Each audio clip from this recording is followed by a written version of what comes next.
The information contained in this podcast is an expression of opinion and does not constitute investment advice. This is the Gold Money Podcast with Dominic Frisby, keeping you up to date with expert opinion on precious metals and the markets.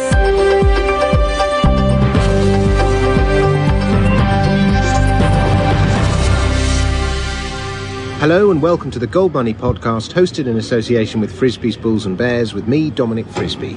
It's a gorgeous autumnal Sunday evening in West London, and I'm sitting in a cafe on the Gloucester Road, and sitting opposite me is a good friend of mine. His name is Stratos Manolas, and he is a former bond trader, now a businessman, and he resides in the capital of the current financial crisis, which is, of course, Athens. And Stratos, I suppose it made sense. You're just on here for a couple of weeks. You're flying back to Athens tomorrow. It'd be really nice to kind of hear from the inside, as it were. What's life like in Athens? What's life like on the ground? How bad is the situation? Hi, Dominic, and thanks for the invitation. Well, the way to answer this question is, I suppose, it depends on who you are, what is your income, whether you're employed or unemployed, and a lot of other reasons. Some people have been affected very badly from the crisis, especially the people with very low incomes and low pensions, that actually they have no choice, but they get what the state gives them, and they have no future. But a lot of other people that have properties, they have their own businesses, they accumulated wealth over the years, they probably have money abroad, and the crisis hasn't affected them as much. Do a lot of Greeks have money abroad? Some of them do have.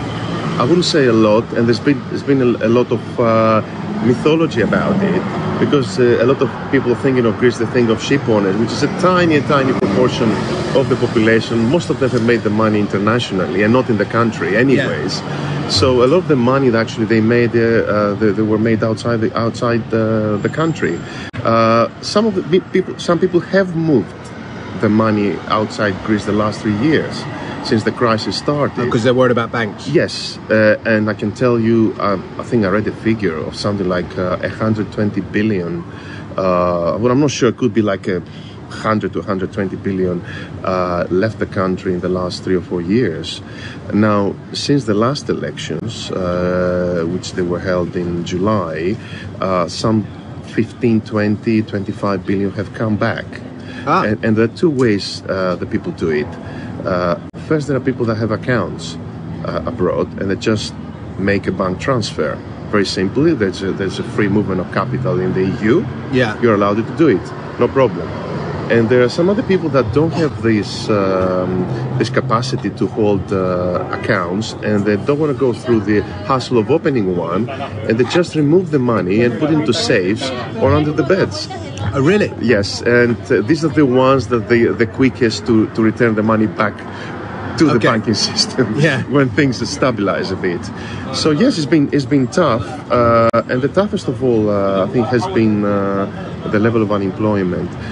You have a country with 55% of youth unemployment. Is it that high? 55%? It is that high, and now I think the latest figures are they're talking about 25% of the overall unemployment for the whole population, adults and young people, and is what the future lies for them. Can you see a light in the end of the tunnel? Is the question everybody's asking. Is the program working, or why it hasn't worked so far? Or is there any agenda behind it? There are all sorts of stories, and people superstitious becoming. There's an agenda of the Germans, of all sorts of powers that are trying actually to take advantage of the situation, and all these things going on. Presumably, the more people that get unemployed, the more obligations the government has, and then the higher its costs, the more difficult it is for a government to implement its so-called austerity plan. It is, but I think for after a year or two, they reduce the amount of benefit they give to unemployed. I think for the first year, I'm not 100% correct, but I think it should be the case that you get probably 70% of your salary the first year, and then it's being reduced. And I'm not sure, actually, after a while, probably the state doesn't continue to give you, I'm not 100% sure about this, to be honest, Dominic. So when you're walking through the streets of Athens, do you see are there more beggars than there used to be? Are there more people sleeping rough without homes? Yeah, there are more beggars than 3-4 years ago. That's definitely the case. There are a lot of people that approach you and ask you for money. There is some hassle. And are they always Greek, or are they often from somewhere else? There are foreigners, because the country has another problem, which is illegal immigration. Being the first country in Europe, you get all these refugees coming from Afghanistan, from Pakistan, from Syria now, and they're crossing the borders. And unfortunately, Turkey doesn't help. I mean, this is what one of the problems is, that actually you have boats coming from Turkey, and then you try to send them back, and Turkey doesn't accept them, so they stay in Greece. So you have a country that actually with a lot of financial problems, unemployment, political issues, and then it has illegal immigration of a magnitude that no other European country is experiencing at the moment. So they're trying to do something about it. It's a tough issue. So this is one of the things that surprised me when we were talking earlier, Stratos, and that was the population of Greece. What is it? Well, the population is the last a few years ago, when it happened, when they registered the population, was around 11 and a bit. So 11 million, obviously. 11 million, yeah. Now that's surprisingly low. I thought it was going to be 30 or 40 million. I think a lot of people think that Greece is a big country, but it's not. It's the size of Portugal, of Sweden, with a difference of a couple of millions, of Belgium. Yeah. Of Austria. Yes. So how can such a small country have such a big impact? It depends. It depends how you look at it. I mean, it can be a negative and positive impact. I mean, I suppose the negative impact of the last few years is the crisis and the contagion that crisis might create to the rest of the EU. Although having a small country with a very high debt, that issue was big, because then that might roll over to the other countries, and then the market can attack the bigger countries, etc., etc. So that was in the news, and that's why maybe people believe it's a big country, but it's not. Yeah. Okay. Now, you described, when we were speaking earlier, you put the crisis into 3 categories, and you seem to think that this is more of a political and social crisis than it is an economic crisis. Why don't you explain what you mean by that? I think since Greece entered the European Union in 1980, the political system believed that actually a bonanza was coming. And the parties that were in power, especially the socialists, I must say that, because that was the first time they came to power with a populist agenda, and they used all the subsidies and all the money of the EU to give it basically to workers, to farmers, to groups of the population, without sometimes checking where it was going. And the same applied to the EU themselves. They were giving money to these countries, and there were not really checks that actually, what did you get back out of this actually money was spreading around. Yeah. And then they were borrowing the same time, and that created the big debt. Yeah. Corruption increased, unfortunately, with parts of the political system, with the unions. With the establishment of a lot of entrepreneurs that are doing business with the state, all this basic circle, all this group of elements, all these groups together created the crisis. So the institutions were not really working. I mean, there were cases, for example, of corruption, and it was very difficult to pursue the case up to the end. And sometimes they put it into the shelf, and you forget about it. So, all this political elite grew for 30, 40 years. And when suddenly the international crisis came, they were unprepared to deal with it. Yeah. I mean, it was never, in my opinion, and I'm not the only one to believe that, it was never a problem of the country didn't have productive capacity or productive ability. The population is quite educated. A lot of the people have actually degrees, and quite high proportion internationally, and a lot of them with postgraduate degrees, with PhDs, a lot of research is being done, but you don't get the benefit. The country doesn't get the benefit of all that. For example, I mean, there's a research in one university about the new technology. How is it to start a business? How easy it has been to start a business based on that? Extremely difficult. You had to ask for this license, that license. It took ages. Sometimes people had to bribe Yeah. And so all that made it impossible to start, or very difficult to start a business. There was one entrepreneur actually that built these hotels in the area of south of Greece. And apparently the guy died recently. His dream came true eventually after 15, 20 years. He asked for 1,000 signatures from officials. And we're talking about a ship owner, a big entrepreneur with contacts. Even him, because the way the state operates, it is such that actually that you hit brick walls all the time. And it has nothing to do that actually, am I not the prime minister? It doesn't matter. You can hit it, you say, oh, that's what the law says, I'm sorry, it can take you a month, come back after a month, or you haven't done it properly. They find all sorts of excuses to delay you. And when you start an investment, for example, then you have all the people around them, the political parties of the left are saying, oh, we don't need that. We don't need like a big business or whatever. So they take you to the court for environmental reasons. So that delays another further year, a few years or months or whatever. So all these things have been happening the last 30, 40 years. So, is there a movement to get rid of all that? There's been a movement of... the old political parties say they changed. They try to get rid of the old people. But it sounds a bit like the UK, where the party in charge changes, but the civil service stays the same. I think it's worse there. Oh, okay. No, but you know what I mean about the actual power is in the civil service, not in the... Well, the public sector, Dominic, is a big portion of the economy. For example, in a working population of 5.5 million, you have at the moment around 800,000 public workers, and a lot of them got their positions through the political elite. So the parties in power used to recruit them, and then they ended up being their voters.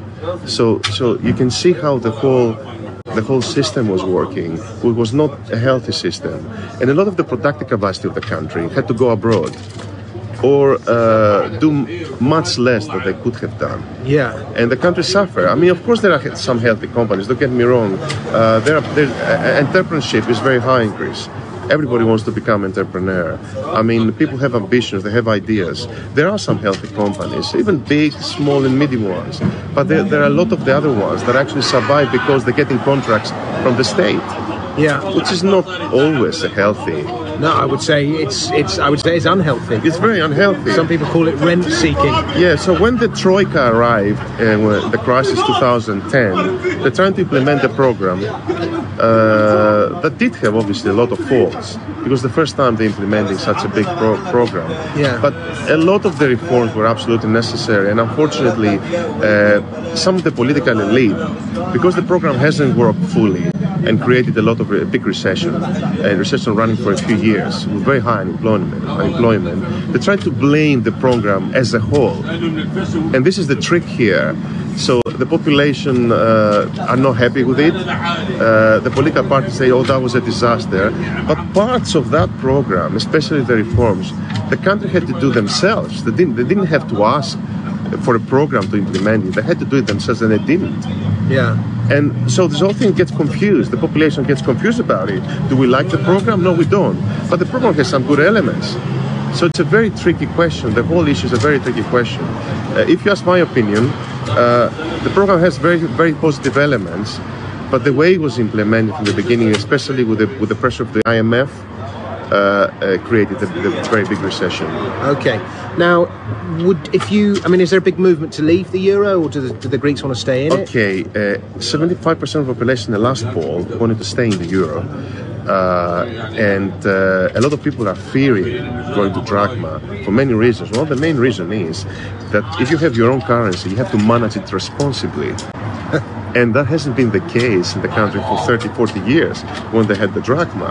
And that meant continuous devaluations with the first excuse. So let's say you have like an industry is unproductive and you need to implement reforms like free labor movement or like layoffs, easier layoffs with the proper worker rights. We're not saying to go into the Middle Ages, rights, but to make it more flexible or whatever. You don't need to do that. You just devalue the currency for the time being, and we'll get over the bad period. Okay. So having your own currency, if you don't manage it properly and responsibly, that applies to every country, I'm sure. Then you don't gain out of it. So the euro gives an outside discipline. to some extent. So why have you got? If you've got that outside discipline, why is Greece in the mess that it's in? Because because of all the subsidy and everything else. No, because they entered the euro, they didn't do the reforms.